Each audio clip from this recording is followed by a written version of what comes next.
All right, so after I got your guys' assessments and some of your final projects, I wanted to kind of go over some stuff because it seemed like there was some gaps in understanding during the war, um, mostly pertaining to like the causes and the effects of the war itself. So I wanted to take a different approach on instruction with you guys just to see if this was a little more effective and maybe you guys could, you know, do a little of your own research to find cause or to find effect, to develop your understanding in a different modality than we did before.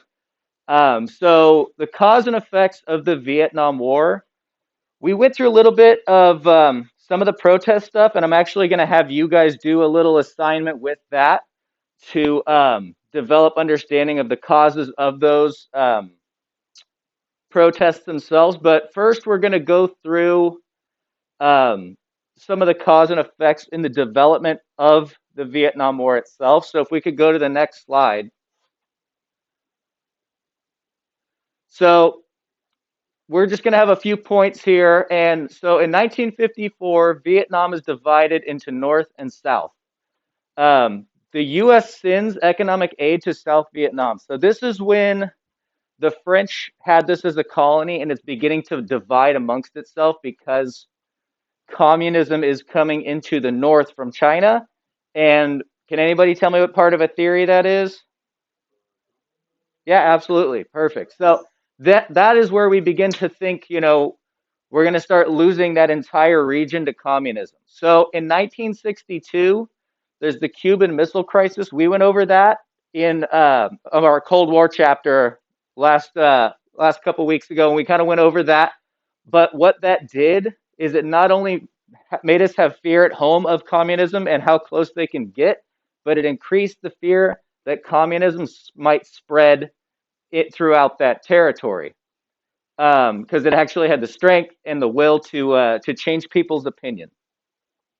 So in 1964, the Congress passes Gulf of Tonkin resolution, and so the effect of that was the escalation of U.S. involvement in Vietnam. So we're not only just sending aid to South Vietnam and to French soldiers and their effort, but we're actually becoming more involved diplomatically, and we're actually starting to send ships over there and to make it our presence known. Um, and 1968, the Tet Offensive, Americans divided on outcomes of war. So at this point, this is when we're asking, do we get further involved? Do we make this part of our global democracy and diplomacy? Do we actually want to be part of a war that's been going on for years? And this is where you start to see a divide in American ideas of what we want, what do we not want. Um, and then 1969 to 1970, Nixon announces Vietnamization. So U.S. begins to withdraw combat troops. So we're already starting to pull out in 1970 because there was so much upheaval in America about the war and why we're there, and we weren't doing well. So, if you're losing at this point, you're losing almost 400,000 troops. You're not doing well in a war because the way the Viet Cong fought.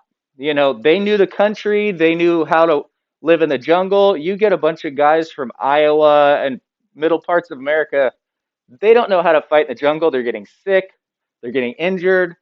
And, this wasn't a normal warfare where you have like battlefronts coming in and, troops that are organized. It was guerrilla warfare at the height of it, where they were hiding in places, booby traps, tunnel systems, everything.